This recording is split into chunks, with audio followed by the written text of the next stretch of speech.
ওকে, so আমরা পুরো প্রজেক্টটা কমপ্লিট করে ফেলেছি। এখন আমরা ফুল প্রজেক্টটাকে একবার রান করে দেখব। প্রথমে আমি এটাকে যদি রান করি,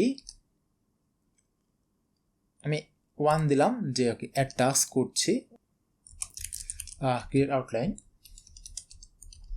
বললাম, একটা অ্যাড হয়ে গেল। আমি আবার আরেকটা অ্যাড করতে চাই, এই ক্যামেরা, এবং আমি আবার একটা অ্যাড করি,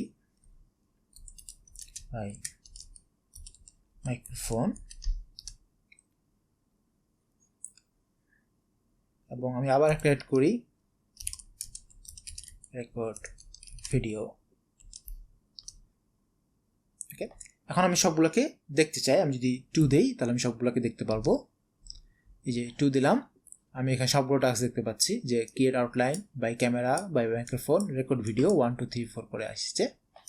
সো আমি বললাম যে ওকে আমি ক্যামেরা বাই করে ফেলেছি, সো আমি 3 নাম্বার চুজ করব এবং আমি বলবো যে ওকে আমি 2 নাম্বার টাস্কটা কমপ্লিট করে ফেলেছি।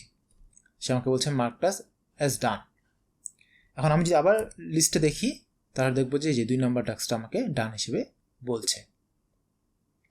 আমি চয়েস হিসেবে যদি আমি হ্যালো দেই তাহলে আমাকে বলবে যে ওকে ইনভ্যালিড চয়েস। ওকে, আমি যদি মার্ক টাস্ক অ্যাজ ডানে যাই এবং আমি এখানে 45 দেই, সে আমাকে বলবে যে ইনভ্যালিড টাস্ক আইডি, এবং আমি যদি 2 দেই তাহলে দেখবো যে না, আমার সব কিছুই মোটামুটি এখন ঠিক আছে।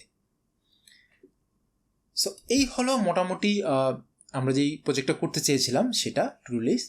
এটা মেইনলি আমরা স্ট্রাক্ট বা লুপ এবং বেসিক গো নিয়ে কীভাবে কাজ করতে পারি সেটার উপর ফোকাস করে করা হয়েছে। আপনারা এটাকে আরেকটু এক্সটেন্ড করতে পারেন, আপনারা ফাইলের মধ্যে এটা রাখতে পারেন, কারণ এটা যদি আমি একবার ক্লোজ করে দেই, আমি যদি একবার এক্সিট করে দেই এবং আমি যদি আবার রান করি তাহলে কিন্তু আমি সবগুলো টাস্ক দেখতে পাবো না, যে টাস্ক দেখাবে এখন ব্ল্যাঙ্ক। বাট আপনি যদি ফাইলে সেভ করতে পারেন তাহলে আপনারা যখনই রান্না করেন না কেন আপনারা টাস্কটা দেখতে পারবেন। এটা আপনারা হয়তো করতে পারেন।